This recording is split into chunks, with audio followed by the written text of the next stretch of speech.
Mr. President, Yes. Republicans in Congress are saying they can cut your budget all the way from $5 billion to $15 billion. Do you think there is any room for substantial cuts in the budget? Well, the Congress can make a judgment on that, but I don't. I think we reduced the requests of the three services by $13 billion. We cut out the programs such as Skyboat. We decided not to go ahead with the installation of Nike Zeus. There are many very hard decisions made in reaching the figure that we reached. Now, this idea that there are three services and therefore you can save $3 billion by cutting $1 billion out of each, at the same time when a good many members make speeches which are very militant, which would suggest that the solution to our problems can be best obtained by war actions or warlike actions, it doesn't seem to me that we ought to be cutting our defenses at this time. Now, in addition to that, it's been suggested that we cut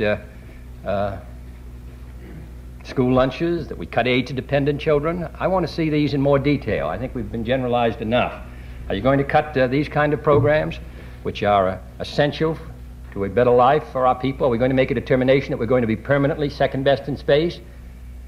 Because if you cut the space program substantially, that's what you're writing into law. And I thought the United States had made a commitment that we were not going to be second permanently. And we're not going to be second in the field of national security. The fact of the matter is that Congress last year appropriated $500 million more than we had requested for national security. Now they're talking about cutting it $3 or $5 billion. I don't think that the struggle is over, so I would be opposed to those kind of cuts. And my judgment is that we sent up a hard budget. The fact of the matter is that the non-defense, non-space expenditures were held, even though in the previous years, for the last 10 years or so, they increased by nearly 7%.